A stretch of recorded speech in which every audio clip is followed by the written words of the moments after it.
ఒక ఆవిడ వచ్చి అమాయకంగా ఏమండి అక్కడ ఒక కొబ్బరికాయ కొట్టామండి, అది కుళ్ళిపోయిందండి, ఇక్కడ కొట్టామండి, ఇది కూడా కుళ్ళిపోయింది, ఏం చేయమంటారు? మరి ఏం చెప్పాలో చెప్పండి మీరు ఎవరైనా.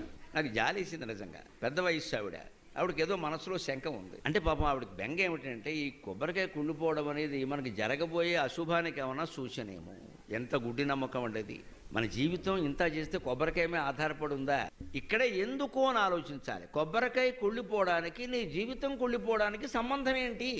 ఎందుకు ఇలా ఆలోచిస్తున్నావు? పైగా మనం కొట్లో కొనేటప్పుడు దేవుడి కోసం అంటే మంచి కొబ్బరికాయ కొంటాం, కానీ కుళ్ళిపోయింది కొనమే. మనం కావాలని చిత్తశుద్ధితో దేవుడికి మంచి కొబ్బరికాయ కొట్టాలని మనం ప్రయత్నం చేసినప్పుడు అదేదో అనుకోకుండా లోపల కుళ్ళిపోతే మనం ఏం చేస్తామండి? అది అమ్మేవాడికి తెలుసా, మనకు తెలుసా? అలాగనే ఏమండి, దేవుడికి తెలుసు కదండి, నా చేతికి మంచి కొబ్బరికాయ ఇచ్చేలా చేయొచ్చు కదా, దేవుడికి వేరే పని ఏమి లేదా? నీ కొబ్బరికాయ లెక్కెట్టుకుంటూ కూర్చుంటాడా? అంచేతను మనం ఈ ఎందుకు అన్న ప్రశ్న వేస్తే ఈ ఆలోచన పక్కకి వెళ్ళిపోతుంది.